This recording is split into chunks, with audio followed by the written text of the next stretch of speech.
Hello મિત્રો, speaking English fluently without learning grammar, is it possible? This is the most common question roaming in your mind. તમારા બધાના માઇન્ડમાં ઘૂમી રહ્યું છે કે English બોલતા શીખવું તો છે, but how to start and speak with grammar કે વિધાઉટ ગ્રામર? સાચી વાત ને મિત્રો? તો first of all friends, thanks to visited my channel and you have always watched my shorts and long video.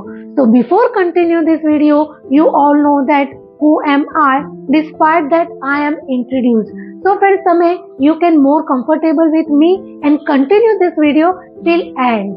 Because friends, I also started my spoken English journey just like you, and that's why I can totally understand which type of information will help to start speaking practice.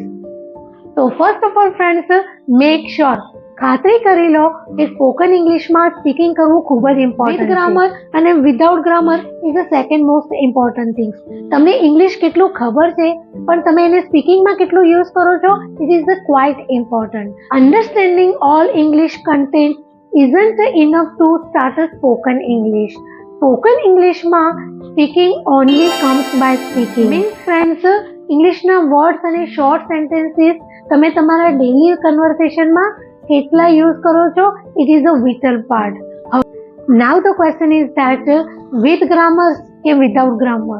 તો friend, તમે કોઈને પણ પૂછશો કે શું કરવું જોઈએ તો તે બધાના અલગ અલગ ઓપિનિયન હશે, કેમ કે friends, according there interest they have started there spoken English journey. માટે કેટલા સિરિયસ છો, તમને ઇન્ટરેસ્ટ કેવો છે અને તમે કેવી રીતે શીખવા માંગો છો, એ totally depend on yourself. Friends, એનું નોલેજ લેવા માટે તમે શોર્ટ્સ અને લોંગ વિડીયો જોઈને તમે ડિસાઇડ કરી શકો છો કે કઈ ટાઈપની practice more comfortable for me.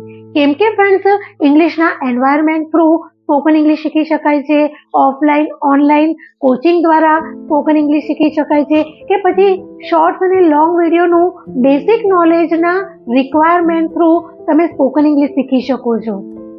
Spoken English and ગ્રામરના વિડીયો જોઈને friends you can take a decision.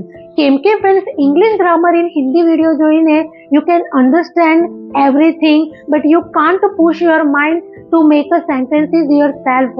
અને એના માટે friends, learn grammar in Gujarati, spoken English in Gujarati, કે પછી English grammar in Gujarati video will help to develop your sense in our mother tongue, જેના કારણે તમે સેન્ટેન્સ બનાવવાનું સ્ટાર્ટ કરી શકો.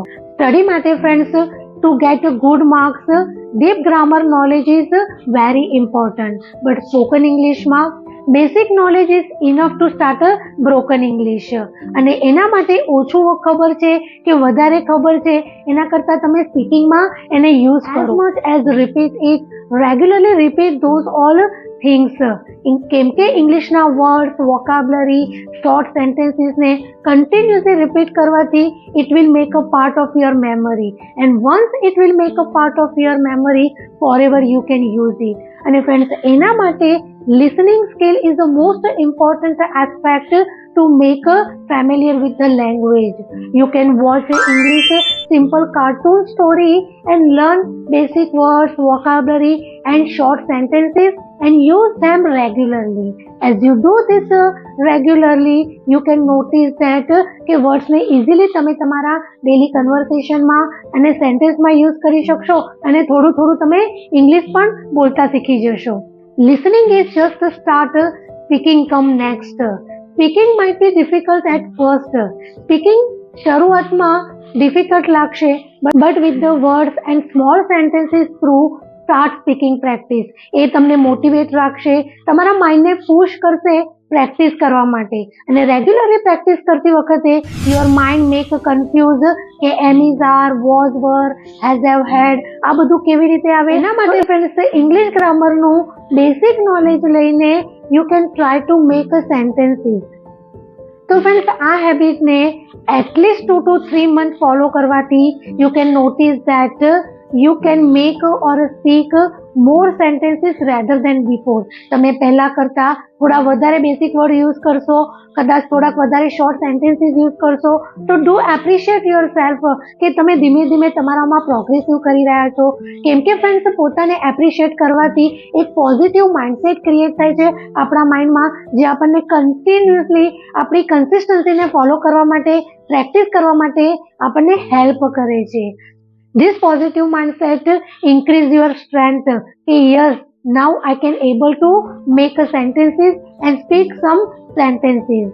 But friends, according my opinion, I must say that learn basic grammar knowledge and then focus speaking practice ઉપર કરવાથી gradually you will become a fluent. એનાથી friends તમારું માઇન્ડ કન્ફ્યુઝ ના થાય, તમે સ્ટકઅપ ના થાવ અને ઇઝીલી સેન્ટેન્સ ફોર્મેશનથી તમે ઘણા બધા સેન્ટેન્સ તમારી જાતે બનાવી શકો. So you have got my idea to start speaking practice with yourself. So now enough for today. આજના માટે ઇનફ છે. નેક્સ્ટ વિડીયોમાં મળીશું આવી ઇફેક્ટિવ ઇન્ફોર્મેશન સાથે. Till time, keep finding your interest and keep continuing your practice. Thank you.